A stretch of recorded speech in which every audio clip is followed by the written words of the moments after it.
شاستی من بگیرم استوریا؟ بابا 2 ساعت کلا گذاشتم یه استوری میگیرم بگیر دیگه. بابا چرا اینجوری عصبی میشی؟ 2 ساعت داری یه پنجره بزن. بیرون نگاه میکنی. چه خبره بیرون؟ بگو منم خبردار شم. الان استوریتو میگیرم تو اونجا تمیز کن.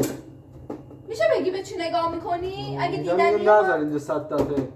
تو به اون چی کار داری آخه؟ الان باز چی داری اونجا رو نگاه میکنی؟ چرا پرده رو میکشی؟ میبینن از من میبینن. خب وایسادن اینجا ما رو ببینن. خب چیز کن. چی بگیرم الان ازت؟ یه چیزی بگیر دیگه. مهدی بابا چیه؟ ببین من نخند. دارم بیرون رو میبینم. جرمه مگه؟ منم میخوام ببینم.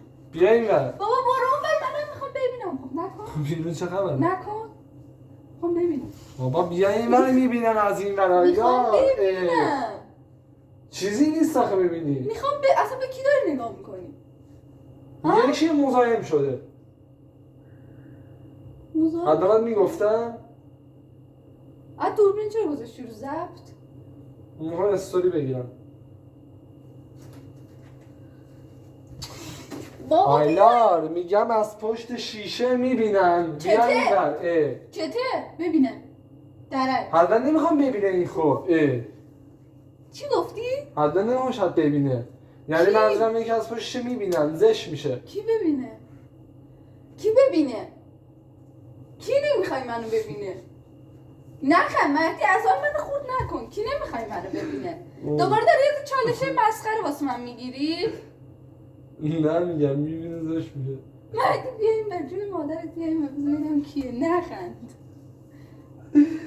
بابا من 2 روزه یکی به آمار داده. منم میخوام اینجا بهش بگم که من خب بیاییم من خودم بهش بگم. بیاییم نمیخوام نگه بایستا. یا این من خودم بهش بگم. من چجوری میخوای بگم؟ داد بزنی؟ میگم آره بابا بیایم نه برم کن. بیایم خب بریم. بیا چیزی الان بود؟ الان چیزی بود؟ بیا این بابا من چی؟ زشته. میخوام ببینم کیه خوب. هیچکی نیست. خب استوری برو به استوری تو بگیرم دیگه. برو. خیلی بی‌تربیت شدی یا؟ برو استوری تو بگیرم. برو. نه خدا وکیلی چرا اینجوری می‌کنی؟ چالش بود. یعنی من پشت شیشه میخوام چیکار کنم؟ ساعت چنده؟ میخوام چیکار کنم؟ آخه بچه خوشگل جرأت این کارا رو هم نداری ناناس.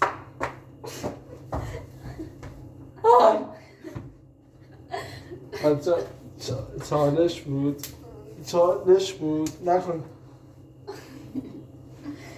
چالش بود ولی بی جنبه است دیگه. چیکار کنیم دیگه؟ بی جنبه.